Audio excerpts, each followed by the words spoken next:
로마서 5장 5절에서 11절까지 제가 봉독하겠습니다. 소망이 우리를 부끄럽게 하지 아니함은 우리에게 주신 성령으로 말미암아 하나님의 사랑이 우리 마음에 부은 바 됨이니 우리가 아직 연약할 때에 기약대로 그리스도께서 경건하지 않은 자를 위하여 죽으셨도다. 의인을 위하여 죽는 자가 쉽지 않고 선인을 위하여 용감히 죽는 자가 혹 있거니와 우리가 아직 죄인 되었을 때에 그리스도께서 우리를 위하여 죽으심으로 하나님께서 우리에 대한 자기의 사랑을 확정하셨느니라. 그러면 이제 우리가 그의 피로 말미암아 의롭다 하심을 받았으니 더욱 그로 말미암아 진노하심에서 구원을 받을 것이니 곧 우리가 원수 되었을 때에 그의 아들의 죽으심으로 말미암아 하나님과 화목하게 되었은즉 화목하게 된 자로서는 더욱 그의 살아나심으로 말미암아 구원을 받을 것이니라. 그뿐 아니라 이제 우리로 화목하게 하신 우리 주 예수 그리스도로 말미암아 하나님 안에서 또한 즐거워하느니라. 아멘. 서로 축복합니다. 하나님과 화목하셨습니까? 하나님과 화평의 관계입니까? 여러분, 학교에서 잘 공부를 열심히 하고 잘 배워야 똑똑해집니까? 아니면 못 배워도 똑똑해집니까?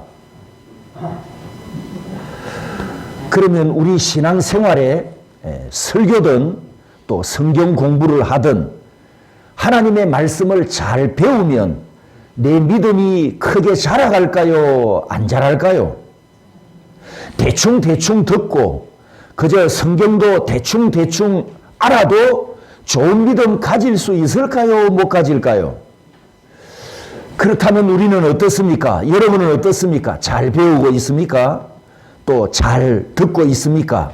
그러면 내 믿음도 하나님 앞에 점점 더 100만 배 큰 믿음으로 자라가고 있습니까? 성경을 잘 배우는 것은 참 중요합니다. 특히 우리 시대는 정보 홍수 시대라고 하지요. 가짜가 진짜보다 더 설치는 이런 시대여서 진리와 옳은 것을 분별하기 위해 더 필요하고 아주 중요한 부분입니다. 어제 저녁에 제가 CBS와 관련된 글을 톡에 올렸습니다. 이 CBS 방송국이 우리나라에서 최초로 시작한 기독교 방송국이거든요. 각 교회의 후원금을 받아서 그렇게 세워졌고 또 운영해 왔는데 이 방송국이 지금 맛이 갔습니다. 맛이 가가지고 기독교 좌파에 이미 점령당한 지가 오래됐습니다. 그래서 이단이나 자유주의 신학자들도 세워서 메시지를 전하게 하는 이런 꼴 사나운 모습으로 지금 가고 있어서 이 CBS 기독교 방송국을 잘 아는 교회들은 후원금을 다 끊어버리고 와서 설교를 해달라고 해도 또 방송 송출을 한다고 해도 거부하는 이런 사태가 지금 일어나고 있습니다.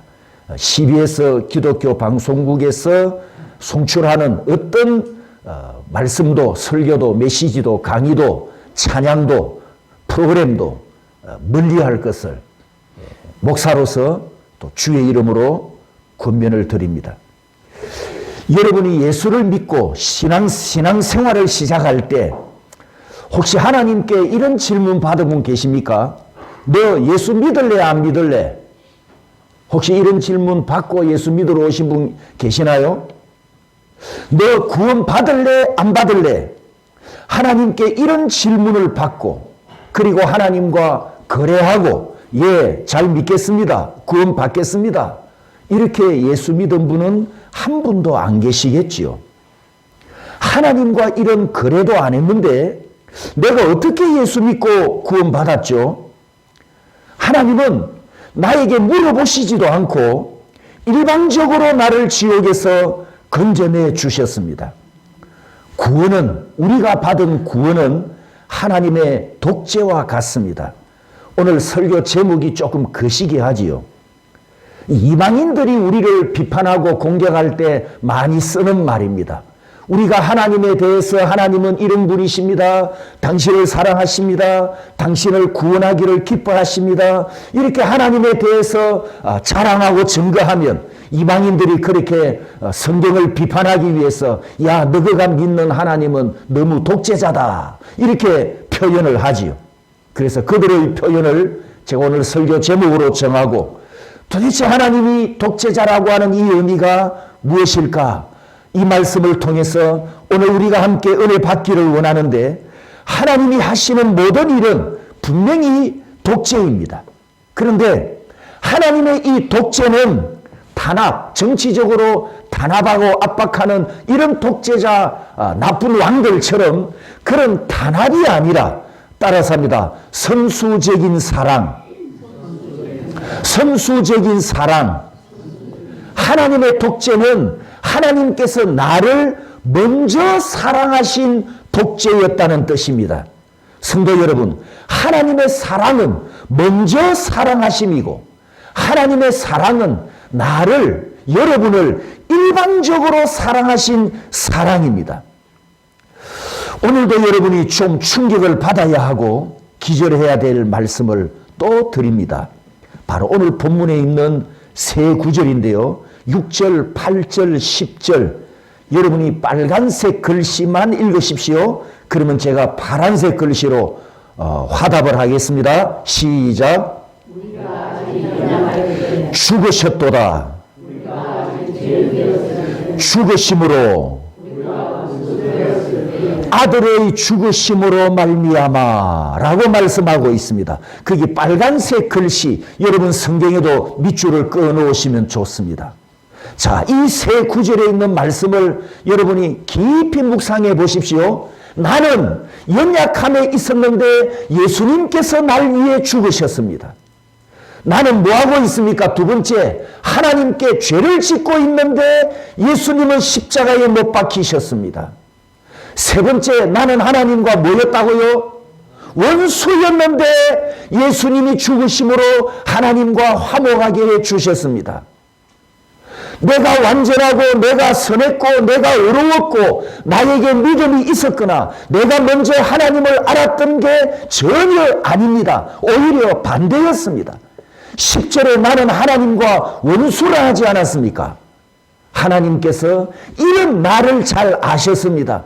내가 연약했기 때문에 하나님께서 나를 사랑하셨고 내가 더러운 죄인이었기 때문에 나를 구원하셨고 내가 만군의 여호와께 원수였기 때문에 그 하나님께서 나를 일방적인 사랑으로 용서해 주셨습니다. 이 빨간 글씨 세 가지 상태, 그때는 내 영이 완전히 죽었는데 내 힘으로 하나님께 무엇을 할 수 있겠습니까? 로마서 1장에 의하면 종교심 때문에 우상 찾아가는 것 외에는 하나님께 선한 것을 아무것도 할 수 없는 영이 죽어버린 상태였다는 것입니다. 그런데 하나님께서 일방적으로 우리를 사랑하십니다.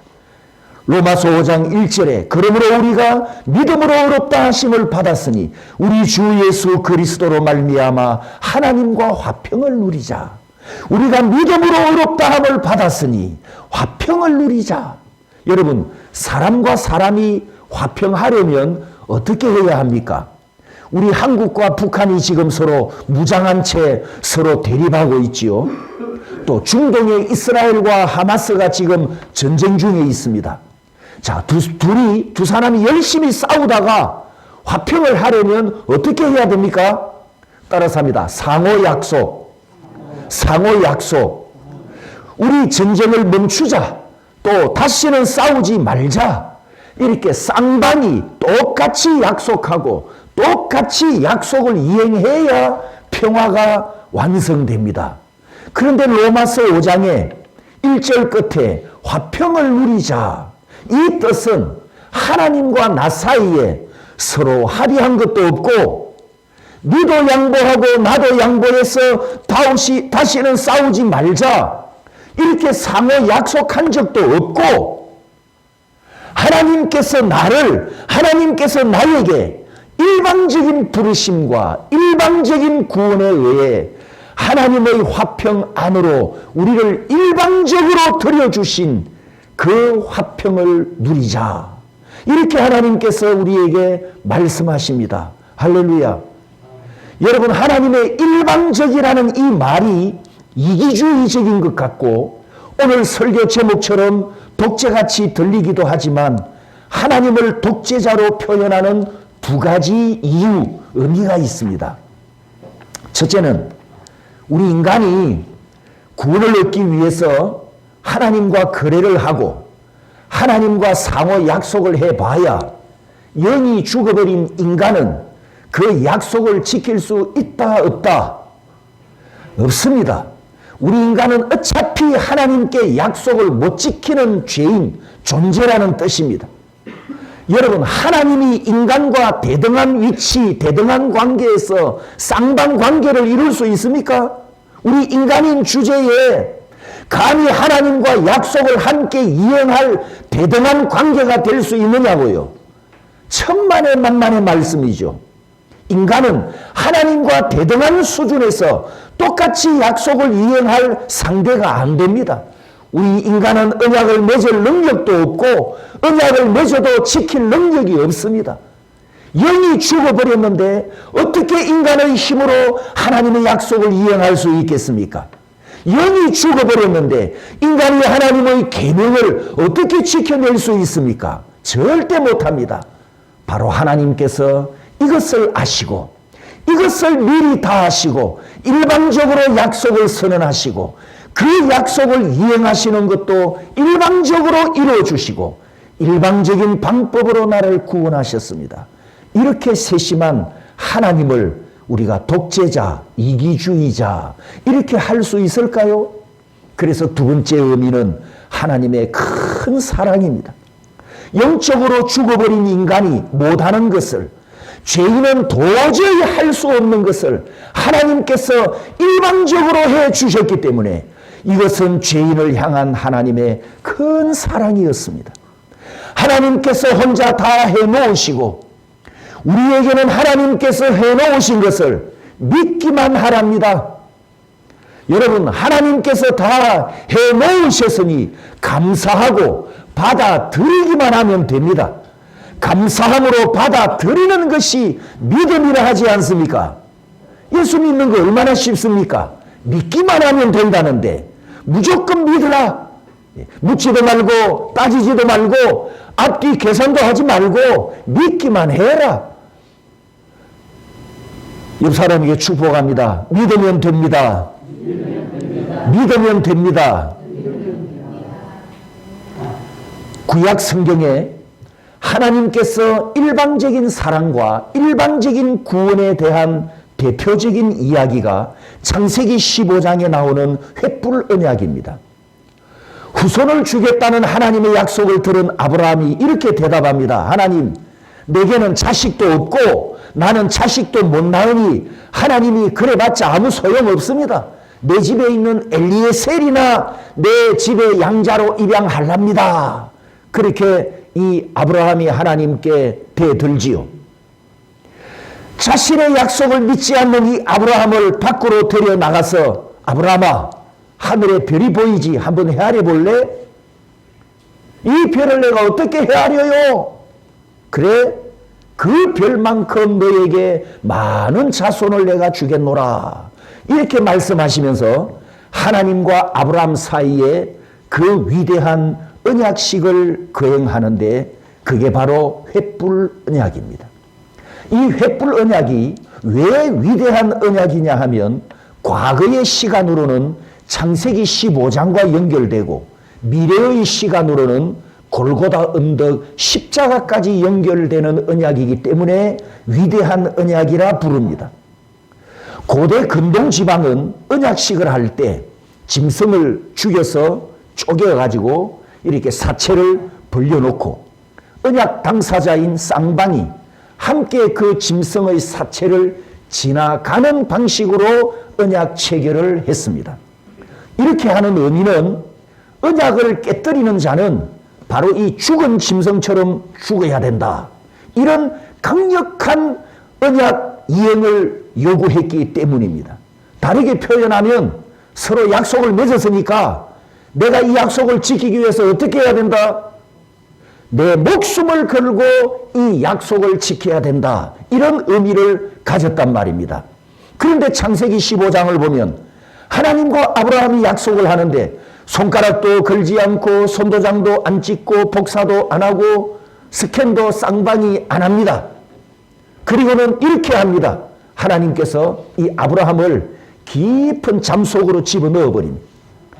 아브라함을 하나님께서 잠재워 놓고는 이렇게 하십니다. 17절에 보면 해가 져서 어두울 때에 연기나는 화로가 보이며 타는 횃불이 쪼갠 고기 사이로 지나더라. 하나님만 일방적으로 쪼갠 고기 사이로 지나가면서 일방적으로 언약 체결을 해버립니다. 아브라함이 한숨 자고 일어나 보니까 언약식이 벌써 끝나버렸어요. 여러분, 약속은 서로 쌍방간에 맺는 것인데 창세기 15장의 하나님의 방법은 홀로 쪼갠 고기 사이로 지나가심으로 그 약속하신 것을 자기 생명을 걸고 다 이루어 주신답니다.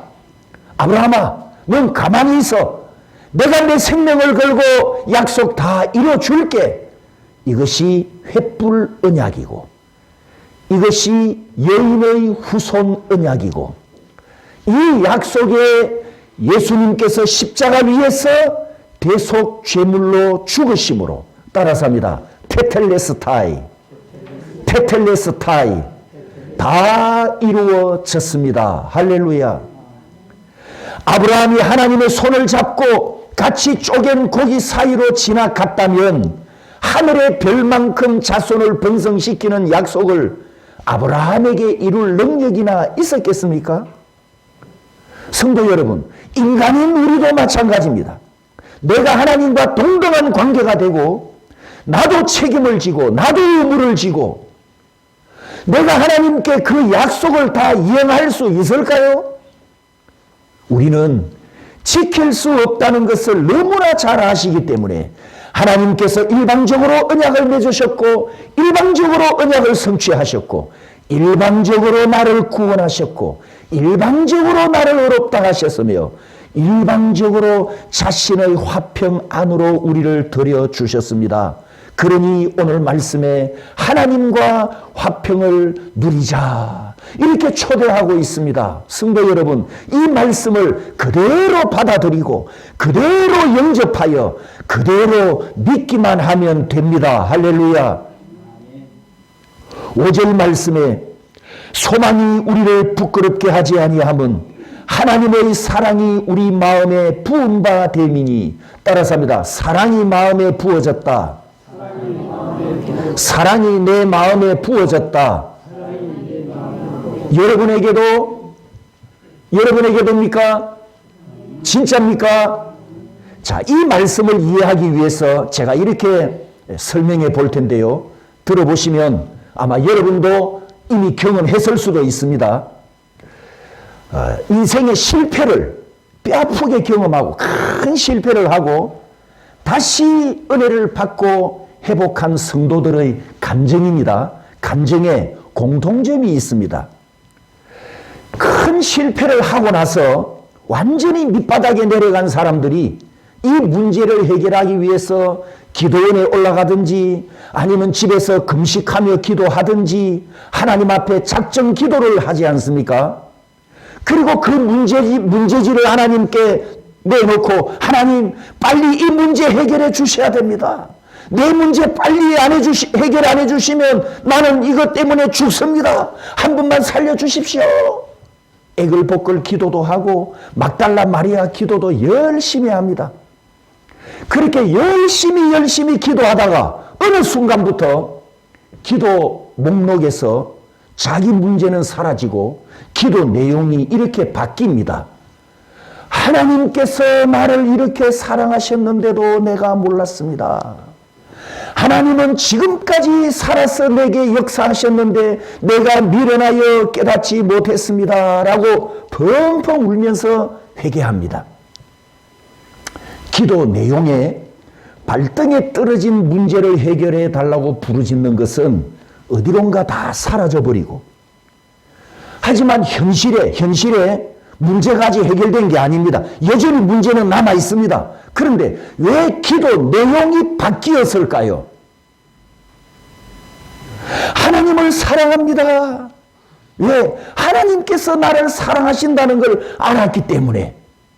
문제를 해결해 달라는 기도가 하나님 사랑합니다, 이 기도 내용으로 어느 순간 바뀌어 버렸단 말이죠.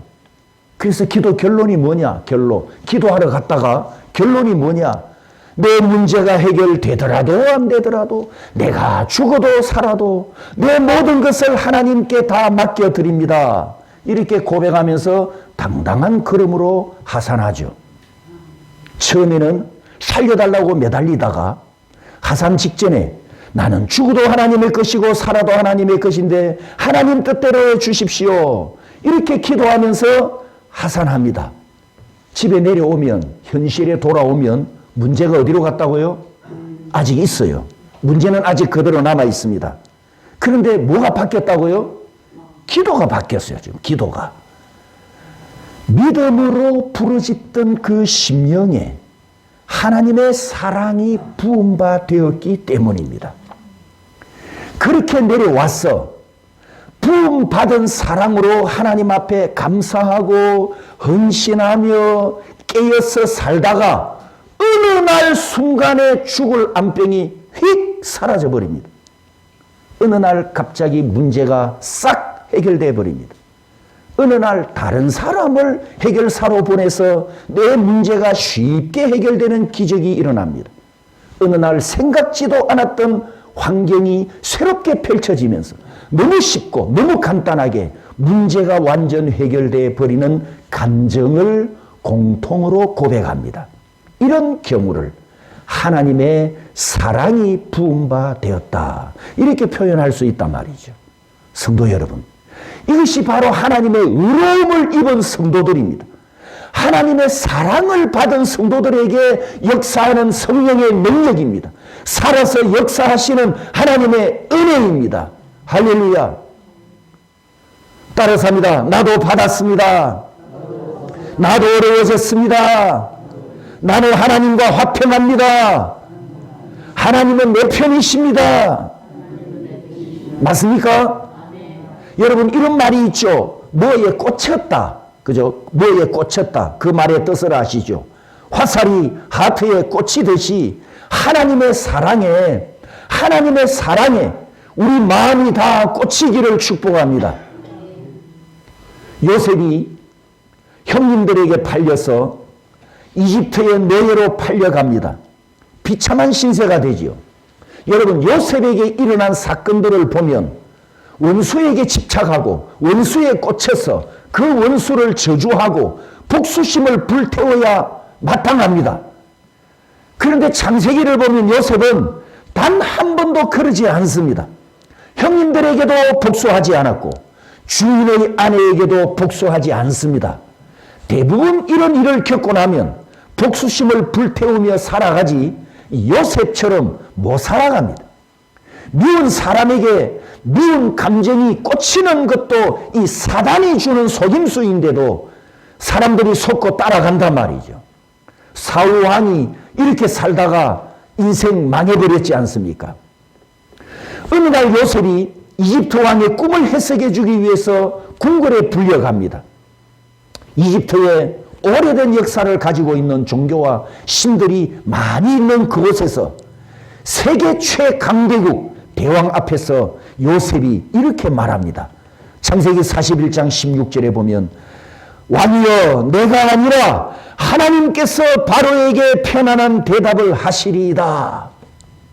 아니, 그것이 어느 자리라고 입에서 하나님이 튀어나옵니까, 여러분?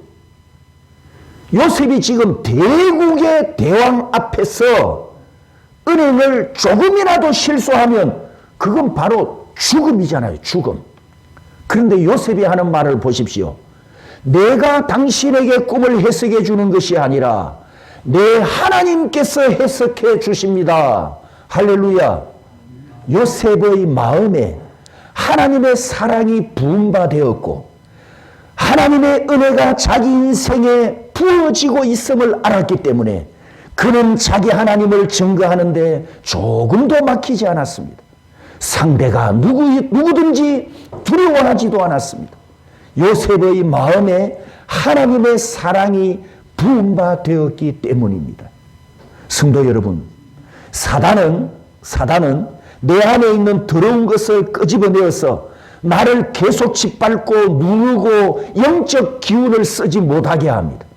그럴수록 자신을 바라보지 말고 내 안에 이미 부어진 하나님의 사랑을 묵상하고 무덤에서 부활하신 주님을 바라보시기 바랍니다. 골로새서 3장 15절에 보면 의로움을 입은 성도들이 평화를 누리는 것은 특권이랍니다. 특권. 그러므로 평화는 여러분의 것입니다. 다시는 사단에게 속아 뺏기지 마시기 바랍니다. 지난 시간에도 말씀드렸지만 마귀는 도둑놈이고 거짓말쟁이고 사기꾼입니다. 이 마귀는 도둑놈이어서 내 생각에서도 감정에서도 선하고 옳은 것을 항상 도둑질해 가려고 덤벼듭니다. 마가복음 4장 15절에 예수님께서 씨 뿌리는 비유에 이런 말씀을 하셨습니다. 말씀이 길가에 뿌려졌다는 것은 말씀을 들었을 때에 사단이 즉시 와서 그들에게 뿌려진 말씀을 빼앗는 것이요. 자, 여기서 따라서 합니다. 말씀을 들었을 때에 사단이 언제 왔다고요? 어느 순간에? 지금 이 순간에, 이 말씀을 듣는 이 순간에, 말씀을 들었을 때에 즉시 말씀을 듣는 그 순간 사단은 내게로 와 있습니다. 귀로 들은 하나님의 말씀이 내 속에 저장되기도 전에 이 가슴으로 내려가서 차가운 가슴을 뜨겁게 데우기도 전에 휙 빼앗아 가버린대요. 그래서 사단은 구원받은 확신도 흔들어서 너 같은 인간은 아직 구원 못 받았다고 막 거짓말로 흔들어대기 시작합니다. 네 성질도 다 못 고친 게 무슨 구원 받았다고 하냐 이렇게 막 정죄를 하지요. 습관적인 죄도 아직 갖고 있으면서 무슨 의인이라고 하냐 고소합니다. 거룩하지 못하고 깨끗하지 못하고 네 본성의 죄성이 아직도 남아있는데 이 내 안에 있는 이 더러운 것을 이 거짓된 것을 자꾸 들추어낸단 말이에요. 그러면서 우리가 주눅이 들어버립니다. 판단과 송사와 정죄에 눌려버립니다. 믿음으로 좀 몸부림을 치고 일어서려고 하다가 난 할 수 없는 놈이야. 그래, 난 부족한 놈이야. 난 죄인이야. 그렇게 또 폭삭 주저앉아 버립니다. 성도 여러분, 십자가 위에서 나를 위해 못 박히신 주님을 바라봐야 하는데 사단이 허물 많은 나 자신을 바라보도록 속인 이 거짓말에 속아 넘어가 버렸기 때문입니다. 마귀는 나에게 거짓을 가르쳐 주지만 성령 하나님은 진리의 영으로 오셔서 나에게 진리를 가르쳐 주시고 내 안에 임재하십니다. 그래서 성령을 진리의 영이라 부릅니다. 사단은 거짓의 영이잖아요. 이놈이 내 안에서 속삭이는 말을 여러분 더 이상 듣지 마시기 바랍니다. 내 생각을 이 사단이 점령하도록 내주지 말고 부정적인 생각, 부정적인 말을 하게 하는 이 사단을 그리스도의 이름으로 내쫓으시기 바랍니다. 그리고 성령의 생각을 하고 성령으로 충만하고 내 생각을 버리고 성경대로 생각하고 육신의 생각을 버리고 성령으로 생각해야 합니다. 성령으로 생각하지 않으면 로마서 7장 23절에 따라서 합니다. 죄의 법 아래로 나를 사로잡아 오는 도다. 여기 뒤에 또 말씀을 자세히 드릴 건데요. 이 말씀처럼 육신의 생각을 계속 이어갑니다. 여러분, 육신의 생각은 하나님과 뭐가 된다 그랬죠? 원수가 된다고 했는데도 육신의 눈으로 자신을 평가합니다. 육신의 생각으로 나를 판단하면 나는 100% 믿음의 사람이라는 하나님의 이 선언을 수용 못하잖아요. 실제로 있었던 일입니다. 임종을 앞에 남겨둔 목사님 한 분이 침상에서 자신은 아무리 생각해도 천국에 못 가겠다, 이런 말을 남겼다는 소식을 들었습니다. 그런데 이분이 그렇게 말씀하시는 이유가 있었습니다. 그 이유가 뭐냐? 이분이 목회자입니다. 평신도가 아니고. 자기 자신을 아무리 돌아봐도 나는 하나님께 죄가 많아서 천국 갈 확신이 없다라고 했다는 거예요. 만일 진짜로 이분이 자기 고백대로 천국에를 못 갔다면, 진짜로 이분이 천국에를 못 갔다면 이분은 그동안 예수 헛되이 믿었고 짝퉁 목사였어요. 이 목사님은 예수님을 바라보고 예수님을 믿은 것이 아니라 의롭지 못한 자신을 바라보고 거룩하지 못한 자신을 바라보고 자신이 거룩해지기를 믿었다가 자신이 정해놓은 수준에 못 올라가니까 구원까지 흔들려 버렸단 말이에요. 율법주의가 이렇게 심각하고 치명적입니다. 복음을 알지 못하면, 예수 그리스도를 알지 못하면, 전적으로 예수 그리스도를 바라보지 못하면 목사도 율법주의 구원관과 행위 공로 구원관을 가지게 된다는 것을 알 수 있습니다. 율법의 기능이 이와 같습니다. 로마서 5장 20절과 3장 20절에 죄를 더하게 하려 함이라, 죄를 깨달음이라. 여러분, 율법은 우리에게 지키라고 주신 것이 아니고 율법을 잘 지켜서 그 노력으로 구원받으라고 주신 것이 아니고 율법은 죄인을 정죄하고 악인을 심판할 기준으로 주셨단 말이죠. 여러분, 몇십 년 전에, 옛날에는 식당이나 사람이 많이 모이는 실내에서 담배를 아무리 피워도 문제 없었죠. 그런데 지금은 실내에서 담배를 피우면 벌금 10만 원 내야 됩니다. 왜죠? 이유가 뭡니까? 금연구역법이 만들어졌기 때문에, 담배를 피울 수 있는 곳이 있고 못 피우는 곳이 법으로 만들어졌기 때문에, 법이기 때문에 죄가 된단 말이죠. 법이 만들어지기 전에는 죄가 아니었어요. 율법의 기능이 이와 같습니다. 율법이 우리에게 정죄합니다. 부정하다, 거룩하지 못하다, 악하다, 더럽다, 정죄, 판단, 심판, 정죄. 율법은 계속해서 정죄 선언만 합니다. 따라서 율법을 보면서 100% 지키지 못하는 자신을 발견하면 나는 죽어야 할 죄인이구나. 오호라, 나는 공고한 사람이로다. 이 사망의 몸에서 누가 나를 건져내라 탄식하면서 예수 그리스도를 찾고 간절하게 구원을 기다립니다. 그리하면 하나님께서 일방적으로 나를 사랑하시고 일방적으로 나를 구원하신 은혜의 길이 준비되어 있는데, 로마서 10장 4절에 믿는 자에게 의를 이루기 위하여 율법의 마침이 되시니라.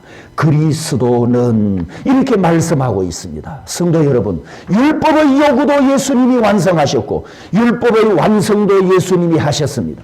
율법이 정죄하는 것도 십자가 희생으로 완성하셨고 율법이 심판하는 것도 십자가 대속으로 완성하셨습니다.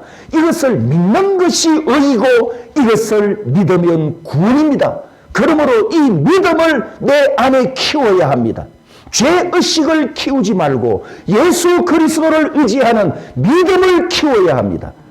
아담이 던져준 씨를 키우지 말고 예수님께서 십자가에서 이루신 생명을 키워야 합니다. 회개하지 말라는 뜻이 아닙니다. 죄를 지었으면 반드시 회개하고 속히 회개하고 철저하게 회개해야 합니다. 그러면서 그 죄를 증오하고 다시는 가까이 가지도 말고 멀리하고 하나님께 완전히 돌아가야 합니다. 그런데 우리가 회개를 잘못 이해하면 아담을 찾아내는 것을 회개라고 생각할 수 있단 말이죠.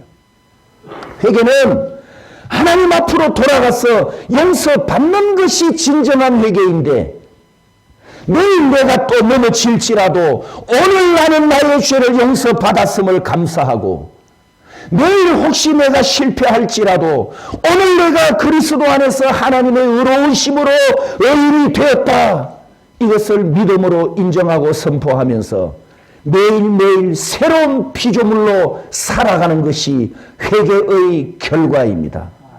내 안에 남아있는 아담을 찾아내는 것이 회개가 아니고, 주님을 바라보고 주님 앞으로 돌아가서 그의 의로우심으로 충만함을 입는 것이 진짜 회개입니다. 내 안에 예수로 충만해야 하고, 예수님의 생각이 내 생각으로 키워져야 하고, 예수님의 말씀이 가득해야 하고, 예수님이 내 안에 항상 계셔야 합니다. 지난주일 설교, 의가 내 안에서 왕이어야지 죄의 법이 내 안에 왕이 되면 안 된단 말입니다. 성령의 법이 내 안에 충만해야지 육신의 법이 나를 지배하면 안 되잖아요. 로마서 8장 6절, 이제 결론을 내리겠습니다. 다 같이 읽어봅니다. 로마서 8장 6절 시작.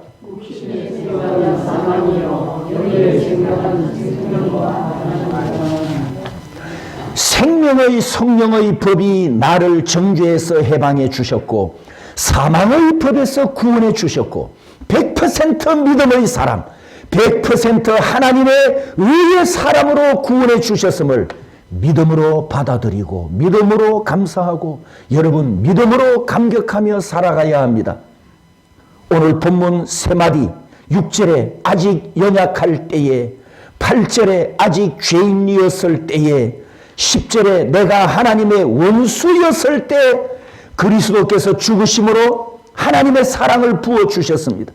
구원은 하나님의 선물이고 하나님의 사랑의 공식임을 알고 믿어야 합니다. 9절에 우리가 그의 피로 말미암아 의롭다 하심을 받았습니다. 할렐루야. 다시 한번 우리가 믿음으로 선언합니다. 나는 의인입니다.